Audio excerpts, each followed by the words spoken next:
बिस्मिल्लाहिर्रहमानिर्रहीम। अस्सलाम वालेकुम। मैयत को गुस्ल देने का तरीका। जिस तख्ते पर मैयत को गुस्ल दिया जाएगा उस तख्ते को पहले 3, 5 या 7 मरतबा लुबान की धूनी दे लें।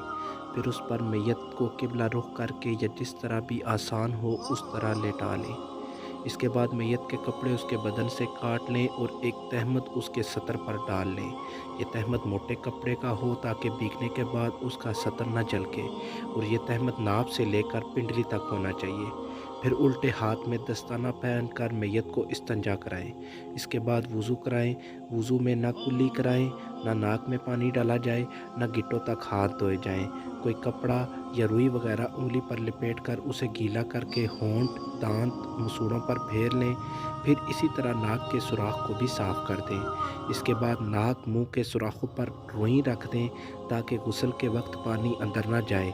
वज़ू के बाद सर और दाढ़ी के बालों को साबुन से खूब अच्छी तरह धोएं।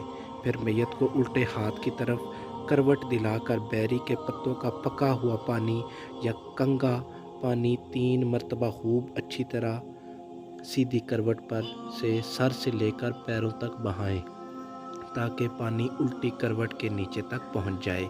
फिर सीधी करवट पर लिटाकर उसी तरह उल्टी करवट पर से सर से लेकर पैरों तक 3 मरतबा पानी बहाएं कि पानी सीधी करवट के नीचे तक पहुंच जाए। पानी डालते वक्त आहिस्ता आहिस्ता बदन को मिला भी जाए, हो सके तो साबुन का भी इस्तेमाल किया जाए। इसके बाद मैयत को बिठाने के करीब कर दें और पेट को ऊपर से नीचे की तरफ आहिस्ता आहिस्ता मलें और दबाएं। अगर नजासत निकले तो सिर्फ उसे धो लें, दोबारा गुस्ल लौटाने की ज़रूरत नहीं।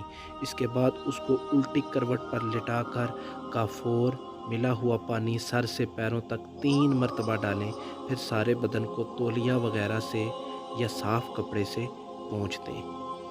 जज़ाकल्लाह। अगर वीडियो अच्छी लगे तो इसको शेयर लाजमी कीजिएगा, सदका जारिया समझ के। जज़ाकल्लाह।